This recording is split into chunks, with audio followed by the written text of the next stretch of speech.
The new flat didn't exactly feel as palatial as the last, but at least there were no women, not even one sign of a woman. In fact, Orion preferred the damp and squalor. It helped aid him on his journey of sober, celibate absorption. For once, he was not absorbed in the life of self-sabotaging romantic entanglements. Instead, he was absorbed in his work. After months of rejections, working and reworking his article about Gordon Bybee, he finally convinced his boss's boss to publish it in Cadence magazine. And much to everyone's surprise, the article had been a success. Orion Oliver had gone from fact-checker to bona fide journalist, columnist, sometimes columnist. At the very least, now he was paid to interview people, and even sometimes to take their photograph for the magazine. His witty, often heartwarming articles were classified as feel-good, which was all the darkness Orion could take. Was this the hard-hitting truth he had spent his youth searching out? Inspired by the letters from the lieutenant declaring what the war had really been like? Chasing the countryside for stories of truth and reality? No, he wrote inspiring fluff. And it only hurt him in that constant black spot in the center of himself that he expertly ignored. The blackest his moods ever got were when he received letters from Dogwood, praise, pride, appeals. He sent all the money he could manage without, but that didn't stop the desire they had to see him. Maple wrote only about the farm, but Celeste sent clipped articles about psychology and stories of men overcoming, or books she thought would help guide him. As if she knew he was behaving badly out there. Have you read this one? The Pauper? Something? Who has the time, Henry? You can make time. Ain't it nice she sends anything? You're right, but I wish you weren't.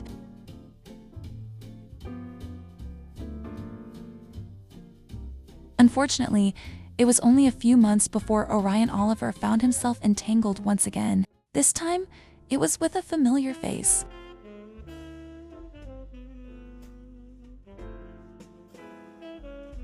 Talking pig?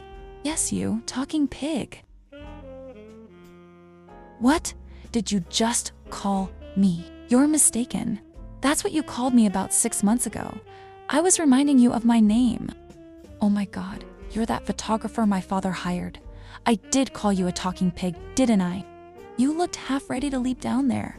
If you're looking to off yourself, you'll need a much higher vantage. What a horribly crude thing to say to a stranger. What if I'd known someone who'd done that? Don't we all? I remember why I called you a talking pig now, though I believe the word I used was swine, though I feel bad about it, even if I'm not sure I should. I don't suppose you'd treat me to a bite as a peace offering. Me treat you for being rather swinish before. Fair.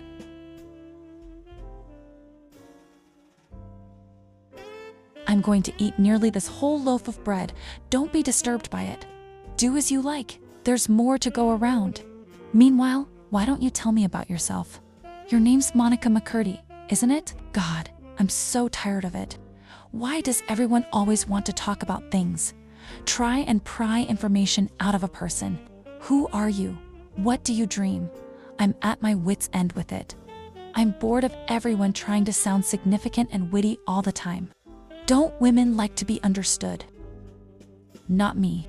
So we shall talk of nothing? Exactly right. How exactly do people sound when they talk of something? Oh, what is this generation like? When I was young, I hoped only for marriage. My feelings. I see now. I saw a butterfly today. I believe it's the last of the season. I ate a butterfly once. You don't say. I had a dog who ate butterflies. How very interesting. I've had 3 dogs altogether.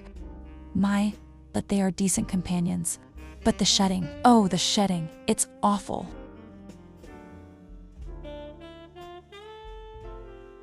It was a beautiful evening of sweet nothings without an ounce of significance or substance at all. Save for that, Orion felt he loved Monica immediately. At the risk of sounding too consequential, would you like to go dancing? No. Find a place we can have a drink. No thanks. I'm sure there's a midnight show at the cinema. Are you going to beat this horse to death? Invite me to yours.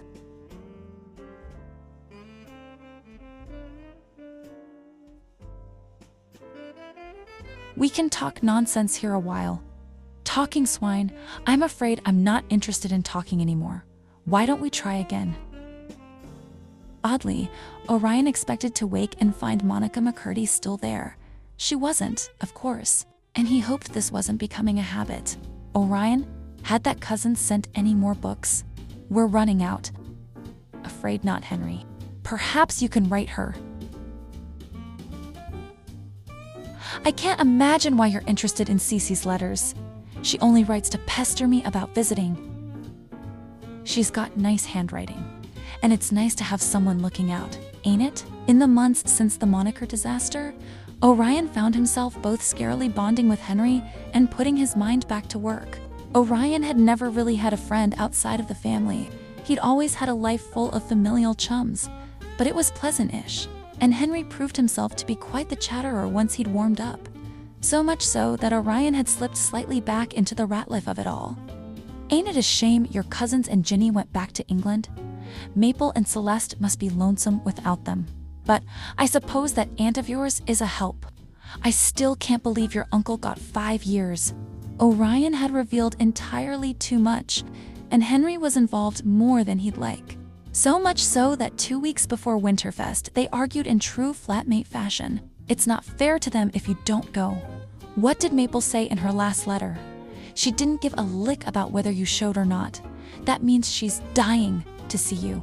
I'm not letting you read my letters anymore. I'll go with you. Not going, well, what about her? Wouldn't it impress her?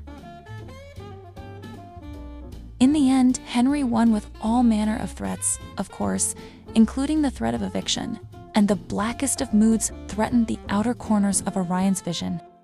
Boys, wait for me.